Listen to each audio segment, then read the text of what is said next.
বলছি যে আলু পরোটার সাথে একটু দই থাকলে আহা।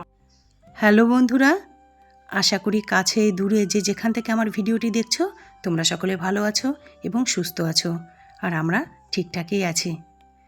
এই সময়টা হচ্ছে শুক্রবার, বেলা 1টা বাজে। আমার স্নান করা হয়ে গেছে, এবারে যাব ঠাকুর ঘরে পুজো করতে। আমার না পুজো করতে করতে একটু দেরিই হয়ে যায় বন্ধুরা। ইচ্ছে করে জানো তো সকাল সকাল পুজো করে নিই। এক এক দিন করিও, এমন নয় যে সকল দিনই দেরি করে পুজো করি। গতকালকেই তো কত তাড়াতাড়ি পুজো করে ফেলেছে, কিন্তু আজকে সেই আবার দেরি হয়ে গেল। ওই এই কাজ সেই কাজ, এদিকে ওদিকে ব্যস্ত হয়ে যাই, তো হঠাৎ করে দেখি 12:30 বেজে গেছে, 1টা বেজে গেছে, 1:30 বেজে গেছে। এগুলো আর কিছুই নয় জানো তো, এগুলো হলো এক একজনের এক এক রকম কাজের ধরন। আমি কি বলো তো, সকালবেলা উঠবো, বাসি কাজ করব, ফ্রেশ হব, টিফিন বানাবো, তারপর ঘরদোর পরিষ্কার করব, বা এক্সট্রা কোনো কাজ থাকলে করব, রান্না করব, তারপরে স্নান করব। এটা না আমার একটা ব্যাপার। তবুও এক এক দিন কী করি বলো তো, না থাক কাজ পড়ে থাকুক, আগে স্নান করে পুজোটা করে আসি। কিন্তু সব দিন যেন তো হয়ে ওঠে না।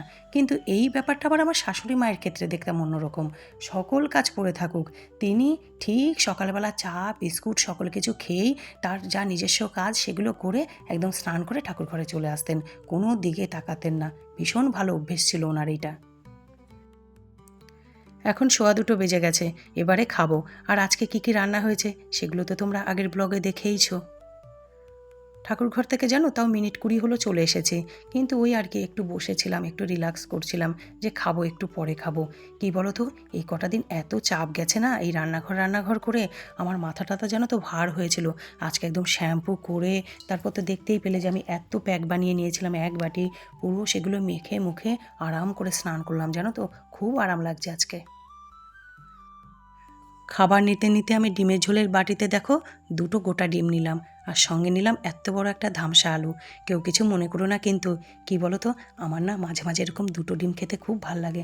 আর বাটিটা কি সুন্দর লাগছে দেখো, এত বড় বড় 2টো ডিম, এত বড় একটা আলু, পাতলা পাতলা ডিমের ঝোল, আর ঝোলটা খেতেও খুব ভালো হয়েছিল। কি বলো তো, আমি না র্যান্ডাম ডিম খাই না, মানে ইচ্ছে হলো টিফিনে একটা ডিম সিদ্ধ খেয়ে নিলাম, বা একটা ডিমের অমলেট খেয়ে নিলাম, ইচ্ছে হলো, ওরকম খাই না। কিন্তু যখন ইচ্ছে হয় তখন আমি 2টো ডিম কখনো কখনো খাই, আর আমার শরীর জানো তো সেটা নিয়েও নেয়। কি বলো তো, অনেকটা কম বয়সে জানো তো পরপর অনেক কিছুতে ভুগেছে। এমনও হয়েছে ডাক্তার বলেছে হয়তো আমি আর বাঁচবো না, হয়তো আমার আর 4 মাস টাইম আছে, এরকমও হয়েছে জানো তো।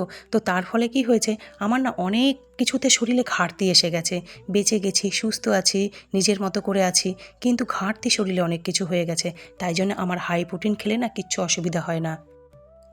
আজ যেহেতু শুক্রবার, আর শুক্রবার মানেই তো মল্লারে গানের ক্লাস আছে। এখন সন্ধ্যে 6টা বাজে, আমি সন্ধ্যে টন্ধে দিয়ে নিয়েছি। এবারে এই দেখো রেডি হচ্ছে, মল্লারে গানের ক্লাসে যাব। আর জানো তো আজকে অনেক দিন পর একটু গুছিয়ে সাজুগুজু করলাম।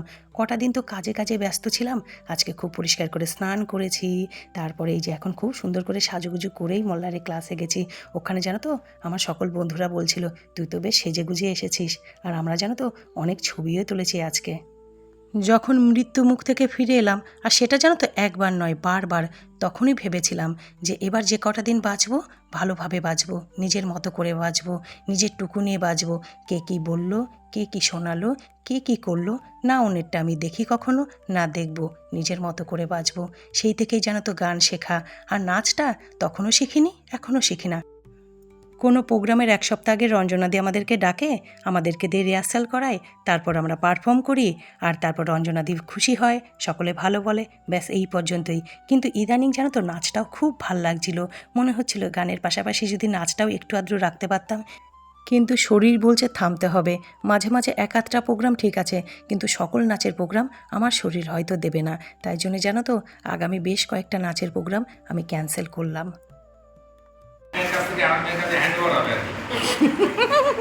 লিখতে পড়ি তো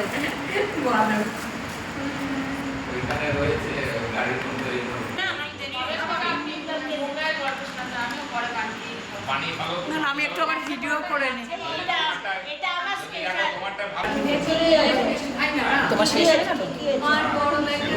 বেশি ভালো হচ্ছে, ঠিক আছে। এই আছে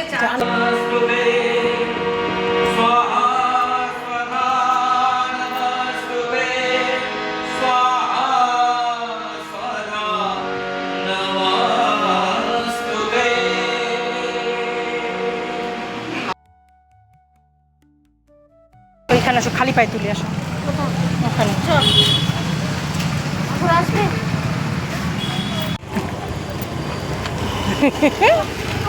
আরে গেল এই দেখো, দাঁড়াও দাঁড়াও দাঁড়াও দাঁড়াও, এই দেখো চিত্তরঞ্জনে, হ্যাঁ হ্যাঁ হ্যাঁ, যাও যাও যাও যাও, চিত্তরঞ্জনেরই। গানের ক্লাস তো আমাদের শেষ হয়ে গেছে। তারপর রাস্তার এই পারে এসে জানো তো দাঁড়িয়েছিলাম। অনুভাদি টোটো করে যাবে আর আমার তো কাছে বাড়ি, আমি হেঁটেই চলে যাব। আর পাশেই বাট ঠাকুরের একটা মন্দির আছে। অনুভাদি বলল আমাকে দুটো ছবি তুলে দিবি। তো অনুভাদিকে যখন ছবি তুলে দিচ্ছিলাম, এরই মধ্যে দেখছি বর অফিস থেকে ফেরার পথে দাঁড়িয়ে আছে, আমাকে দেখতে পেয়েছে। অনুভাদি তো টোটো পেয়ে গেছে। তারপর আমি আর বর বলো তো যাচ্ছি কোথায়? ওই যে ও বেলাতে বলছিলাম না যে রাতে চিকেন হবে, তো অনেকটা রাত হয়ে গেছে জানো তো, প্রায় 9টা বাজে। তো বর বলল এত রাতে চিকেন নেব, তারপর তুমি রান্না করবে, কত রাত হবে, তার থেকে ছাড়ো, চলো নিমতের বিরিয়ানি নিয়ে নিই, সঙ্গে দুটো কোল্ড ড্রিঙ্ক নিয়ে নেব।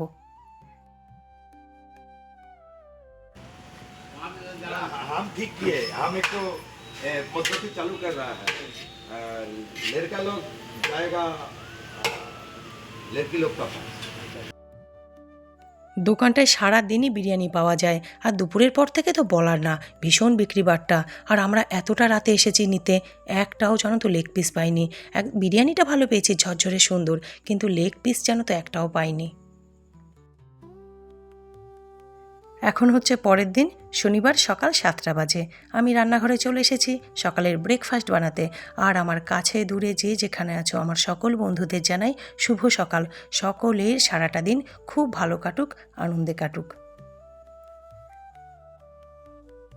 আজ সকালের ব্রেকফাস্টে বানাচ্ছি আলুর পরোটা।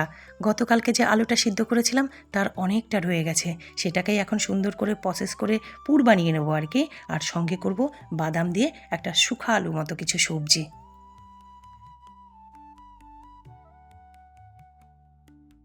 অনেক দিন পর আবার আলুর পরোটা করছি। শীতকালে কয়েকবার করেছিলাম, ফুলের বিয়ের পরও করেছিলাম। ও যখন এখানে 3 মাস ছিল তখন অনেকবার করেছি আলুর পরোটা। ও যাওয়ার পরে জানো তো আর একদিনও করিনি। আসলে করবো কার জন্যে বলো তো, মেয়েটাই তো দূরে হয়ে গেছে এখন, তাই জন্যে না এই ধরনের খাবার করতেই ইচ্ছে করে না। আগে কি কাণ্ডটা হতো বলো তো, বাবা মেয়ে জানো তো যুক্তি করতো, সকালে কি খাবো, দুপুরে কি রান্না হবে, বিকেলের কি টিফিন হবে, রাতে কি খাওয়া হবে, দুজনে জানো তো যুক্তি হতো। তারপর বাবা যখন অফিস চলে যেত, মেয়ে তখন বাড়ি থেকে ফোন করতো আজকে রাতে কি হচ্ছে। তো তখন না নানা রকম খাবার বানাতেও ইচ্ছে করতো। কটা দিন ফুল এসেছিল, নানা রকম খাবার বানিয়েছি, রান্না বান্না, মাছ মাংস। ফুল চলে যাওয়ার পর না আবার রান্না করার ইচ্ছেটাই জানো তো নষ্ট হয়ে গেছে। এই লোকটা তো কম খায়, আর আমি একা খাবোটা কত বলো। বাদামটা জানো তো আলুর সবজিতে দেবো, তাই জন্যে বাদামটা আগে থেকে দেখলে না ভেজে নিলাম। এটাকে এই যে হামানদিস্তাতে একটুখানি থেতো করে নিয়ে তারপর না যে খোসাটা বেরিয়েছিল সেগুলো ঝেড়ে নিয়েছি। নেওয়ার পর একটু একটু খোসা আছে, ওগুলোতে অসুবিধা হবে না।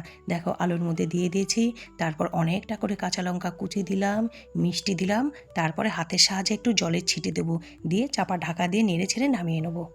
ও হ্যাঁ, নামানোর আগে খুব সামান্য পরিমাণে একটু কেশরি মেথিও দিয়েছিলাম আলুর সবজিটাতে, দারুণ হয়েছিল খেতে সবজিটা।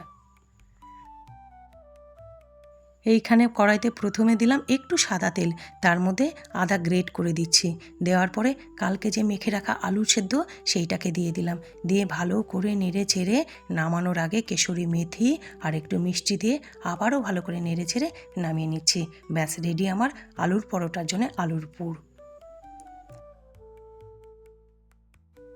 ঘুম থেকে উঠে বর একবার লিকার চা খেয়েছে, কিন্তু তার আবার মন হয়েছে আরেকবার লিকার চা খাবে। সে পরোটার সঙ্গে দুধের চাই খায়, কিন্তু তার আজকে ইচ্ছে করছে না দুধের চা খেতে। বলছে এক তো পরোটা খাবো, তার মধ্যে আবার দুধের চা খাবো, আজকে দিনটা ছেড়ে দাও, ইচ্ছে করছে না দুধের চা খেতে, আমাকে একটু লিকার চা করে দাও, তুমি পরোটা ভাজতে ভাজতে আমি একটু লিকার চা খাই। ওকে চা দিয়ে এসে আমি চট করে পরোটাটা বেলে নিচ্ছি, কারণ আমাকে তো আবার ঘড়ির দিকেও তাকাতে হচ্ছে, তাই না?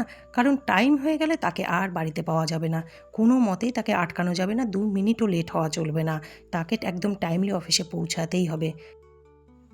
আর বরকে টাইমলি অফিসে পৌঁছাতে হবে মানে বন্ধুরা এটা কিন্তু নয় যে ওকে কেউ চাপ দিয়ে অফিসে পৌঁছানো করায়, বা ওকে কেউ বলে যে এই টাইমের মধ্যে তুমি অফিসে এসো, সেটা কিন্তু নয়। মানুষটাই এরকম বরাবরই কাজকে না ভগবান ভাবে, জানো তো, কাজ ছাড়া সে মানুষটা কিচ্ছু বোঝে না, কিচ্ছু জানে না।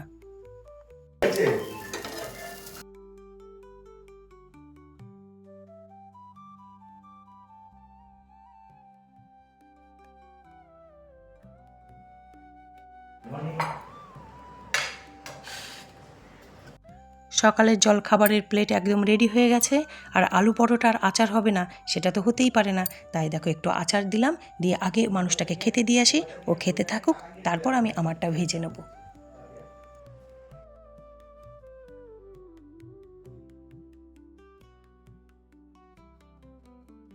বরের টিফিন খাওয়া হয়ে গেছে আর আমি আমার খাবারটা নিয়ে বারান্দাতে এলাম। বারান্দা থেকে সামনেটা কি সুন্দর লাগছে না দেখতে পেলো গাছগুলো। আর জানো তো আমার একটু বেরোতে হবে, তাই জন্যই তাড়াতাড়ি টিফিন খাচ্ছি, নইলে আমি একটু বেলার দিকেই টিফিন খাই। তবে বড় এখনও অফিসে যায়নি, ওর মিনিট 10 হাতে সময় আছে বললো, তাই জন্য ও এখন ওইদিকে ফোনে কারোর সঙ্গে কথা বলছে। কোথায় গেলে? হ্যাঁ, বলছি যে এই আলু পরোটার সাথে একটু দই থাকলে আহা। সন্ধ্যেবেলা অফিস থেকে আসার সময় একটু দই নিয়ে এসো তো 1 প্যাকেট।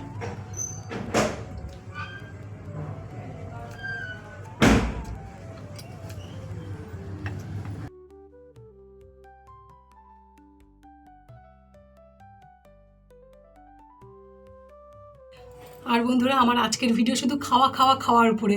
দুপুরে খাচ্ছি, রাতে বিরিয়ানি আনছি, এখন আলু পরোটা খেলাম। কি বলো তো, আমি আবার বরকে বলছি আজকের ভিডিওটা না, আগামীকালের ভিডিও আমার শুধু খাওয়া যাবে। বলছে না, কয়েকদিন রান্নাঘরের পিছনে ভীষণ পরিশ্রম করেছো না, এখন খাওয়ার দরকার। তো বন্ধুরা, আমি আমার আজকের ভিডিও এখানেই শেষ করছি। আর তোমরা আমার বন্ধুরা যে যেখান থেকে দেখছো, প্লিজ আমার ভিডিওতে একটি লাইক করো, কমেন্টস করো, শেয়ার করো, আর আমার চ্যানেলটি তো অবশ্যই সাবস্ক্রাইব করবে। আর এগুলো করতে তো কোনো পয়সা লাগে না, কিন্তু কি বলো তো বন্ধুরা, আমরা তো নতুন কাজ করছি, একটি লাইক, একটি কমেন্টস, একটি সাবস্ক্রাইব না বাড়লে আমাদের কি বলো, আমরা উৎসাহ পাই, আমরা সাহস পাই, আমাদের মনে জোর আসে না, আরও ভালো করে করতে হবে, আরও ভালো করে কাজ করতে হবে। আর আমি যদি কোনো কাজ ধরি না বন্ধুরা, তাহলে সেটাতে পুরো জান প্রাণ দিয়ে দিই। আমি কখনোই কোনো কাজকে হালকাভাবে নিই না। তাই আমি চেষ্টা করব তোমাদেরকে ভালো থেকে আরও ভালো ভিডিও দেওয়ার। আর তোমরা প্লিজ আমার সকলের পাশে থেকো। আর আমি আমার ভিডিওটি এইখানেই শেষ করছি। তোমরা ভালো থেকো, সুস্থ থেকো, আবার দেখা হবে পরের ভিডিওতে। বাই।